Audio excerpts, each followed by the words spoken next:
ദൈവത്തിൻ്റെ ധന്യ തിരുനാമം വാഴ്ത്തപ്പെടുമാറാകട്ടെ. ഞാൻ ക്രിസ്തുവിൽ സ്നേഹിക്കുന്ന എല്ലാ ദൈവമക്കൾക്കും ഒന്നാം മാസത്തിൻ്റെ 27ാമത്തെ പ്രഭാത വന്ദനം കൂടെ അറിയിക്കുന്നു.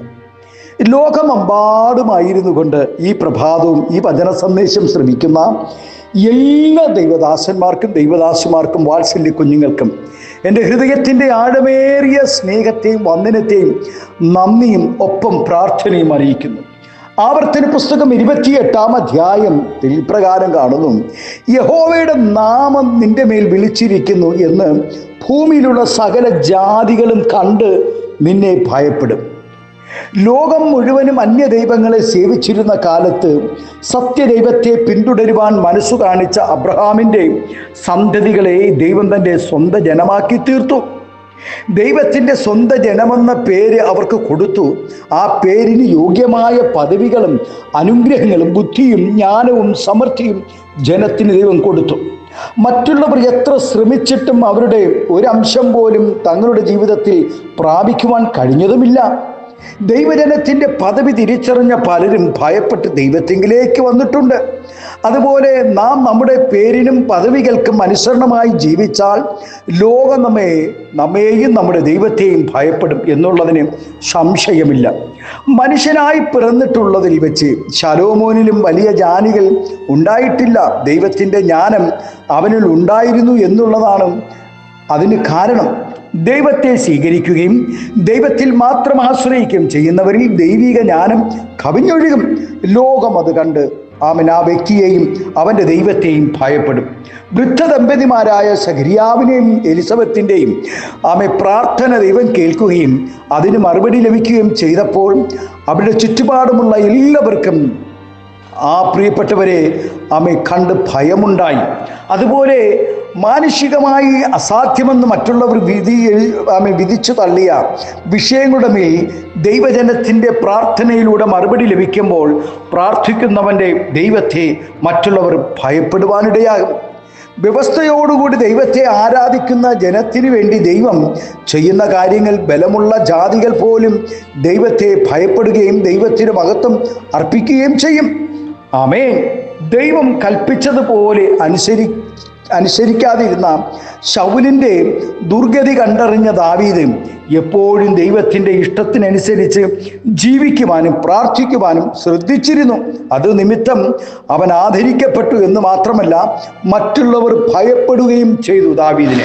ദാവീദിൻ്റെ കായിക ബലമോ സംഗീത സ്വരമാധുര്യമോ കോമള രൂപ സൗന്ദര്യമോ ശത്രുവിനെതിരെയുള്ള ആക്രമണ പാടവമോ ഒന്നും അല്ല ശൗലിനെ ഭയപ്പെടുത്തിയത്. എന്നാൽ ദൈവം അവനോട് കൂടെ ഉണ്ടെന്ന് അറിഞ്ഞതുമുള്ള ശൗൽ ദാവീദിനെ ഭയപ്പെടുവാൻ തുടങ്ങി.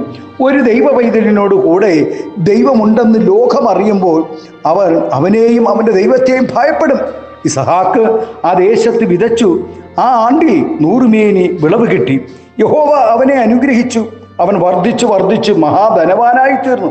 അവന് ആട്ടിൻകൂട്ടങ്ങളും മാട്ടിൻകൂട്ടങ്ങളും അവരെ വളരെ ദാസിദാസന്മാരും ഉണ്ടായതുകൊണ്ട് ഫെലിസ്ത്യർക്ക് അവനോട് അസൂയ തോന്നുകയും ഭയപ്പെടുകയും ചെയ്തു. പ്രിയ ദൈവവൈതലേ, ശത്രു വലിയവനും ഭയങ്കരനുമാണ്. നാം ആരെയും ഭയപ്പെടുത്തി ബഹുമാനമോ അംഗീകാരമോ വാങ്ങിക്കുവാൻ ശ്രമിച്ചാൽ അത് ഒരിക്കലും നടക്കുകയില്ല. ഭയപ്പെടുന്ന വാക്കുകൾ പറഞ്ഞും ആരെയും നേരെയാക്കുവാനും ആരെയും രക്ഷയിലേക്ക് കൊണ്ടുവരുവാനും സാധിക്കുകയുമില്ല.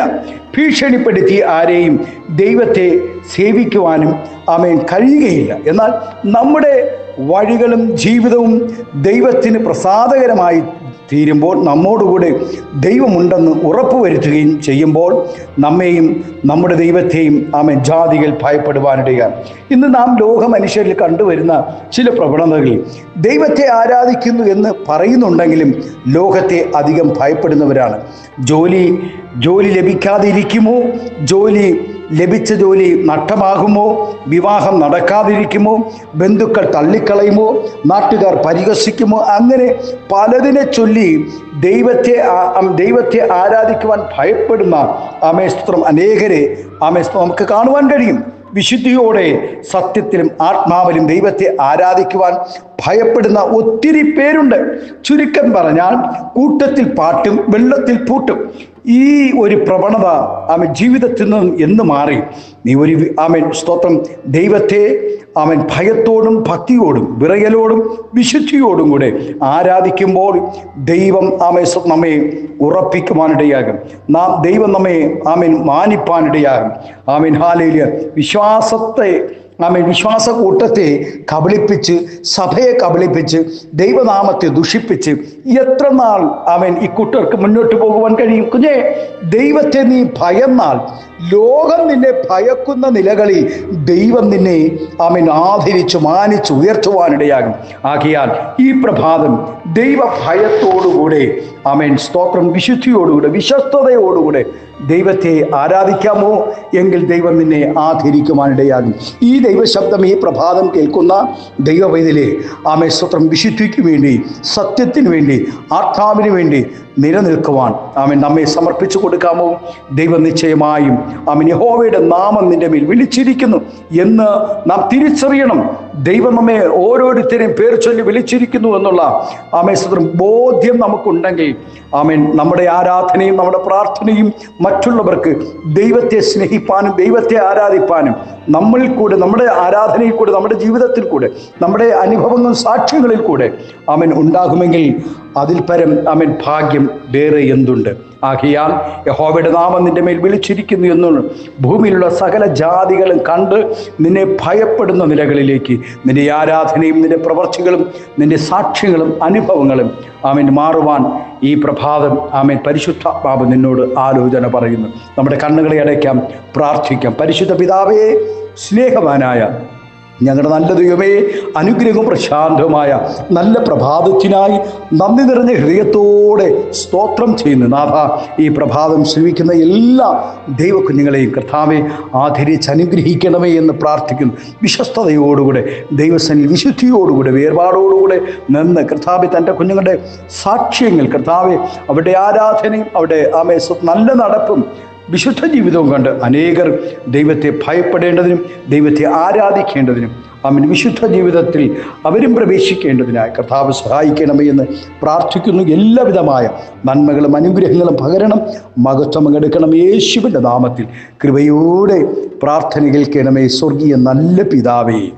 ആമേൻ, ആമേൻ. Thank you. God bless you. ദൈവം എല്ലാവരെയും ഈ പ്രഭാതം ധാരാളമായി അനുഗ്രഹിക്കട്ടെ. Thank U.